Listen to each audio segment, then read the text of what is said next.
श्री हरिवंश महाराज जी, जब हम प्रभु पर विश्वास करते हैं फिर भी मन में कभी कभी भयभीत सा रहता है मन, जबकि हम जानते हैं भगवान हमारा भला ही करेंगे। जब तक अंदर मन में मलिनता है तब तक भय बना ही रहेगा। निर्भयता आती है जब मन हमारा निर्मल हो जाता है, तब भय नहीं रहता, कोई भय नहीं रहता। जहां त्रुटि होगी वहीं भय होगा। जो हमने अभी इसी जन्म में आप अपने आपको हम जज बना रहे हैं, आप अपने निर्णायक बनिए।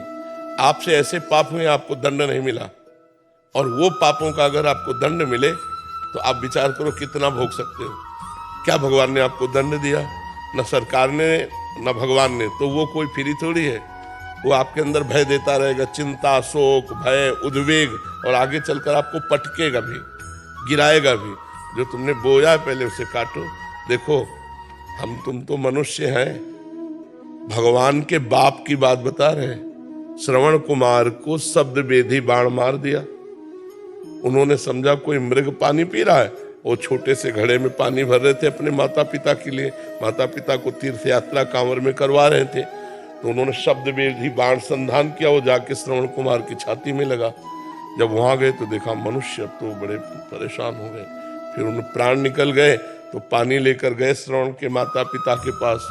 तो उनका बेटा विलंब क्यों हुआ? तो उत्तर नहीं दिया। तो बोले तुम मेरे बेटा नहीं हो सकते, क्योंकि मेरा बेटा एक शब्द का उत्तर तुरंत देता है। तुम कौन हो?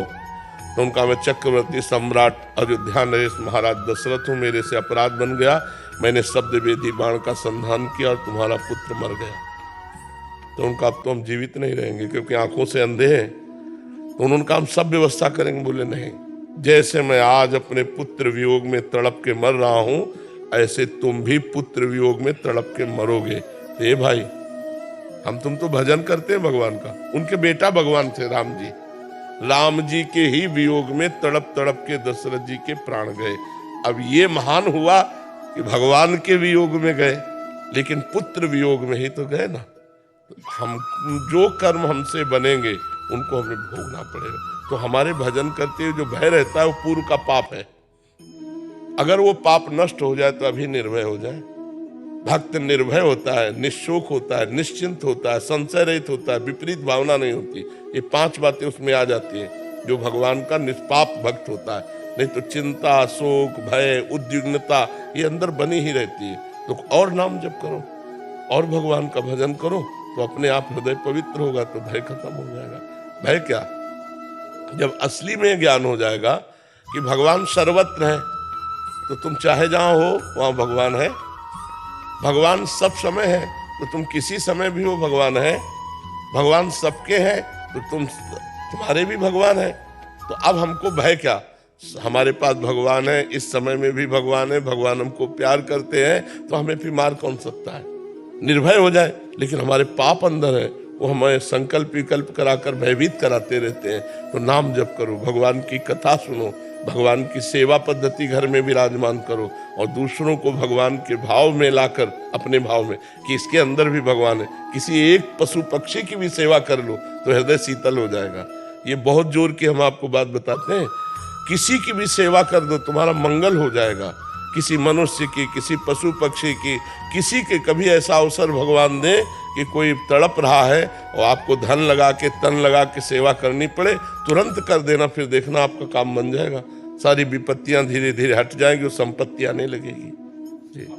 100 गौएं दूध वाली हैं, बाकी सेवा। हाँ, गौ सेवा का तो मतलब यही, दूध से ज्यादा संबंध न रखती हुई गाय से संबंध रखा जाए। भगवान गोविंद ने गौ सेवा की, गाय चराई, गायों को दुलार किया। अपने सनातन धर्म का मुख्य स्वरूप भी है। वेद माता जैसे गायत्री है ना, तो धर्म माता हमारी गौ है। जैसे वेद माता गायत्री, वैसे धर्म माता गौ है। अगर हम गौ सेवा कर रहे तो अपने मानो धर्म का पोषण कर रहे हैं। गौ हमारे धर्म का प्रतीक है। आज लोभवशात लोग जो है गौ सेवा का त्याग कर रहे हैं। घरों में गौ नहीं पालते हैं कि बड़ी बड़ी अमेरिकन हो, भैंसें हो, ये सब दूध आदि के लिए, तो अपनी देसी गाय का अनादर हो रहा है। तो संत जन बड़े कृपालु हैं। बड़ी बड़ी गौशालाएं बहुत से संत भगवान खोले हैं। बहुत से संत भगवान बड़ी बड़ी गौशालाएं जिनमें गौओं की, साणों की व्यवस्था सुरक्षा हो रही है। हाँ।